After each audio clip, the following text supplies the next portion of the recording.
So, mga kapisda, ito yung bagong salang ko ngayon.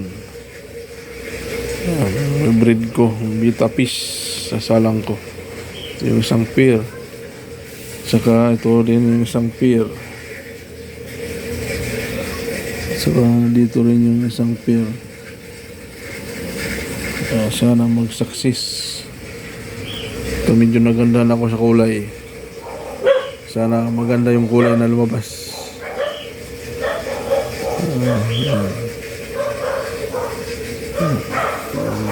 Sana mag-success. Ito yung mga dati kong na-breed. Mga laki na. Mga dating na-breed yan. Yan, mga dating na-breed. At isasalang ko rin sila. Sila yung susunod ko. May isasalang dito sa aking beta fish habis. Huwag lang magsawa kabibreed. Kailangan lang ng konting tiyaga, passion, kasi ito talaga hilig ko nung bata pa ako. Fry ng una kong nabreed yan. Ewan kung makikita nyo. Fry, kunti lang yung fry. Yun, may gumagalaw. Yan, may gumagalaw na fry.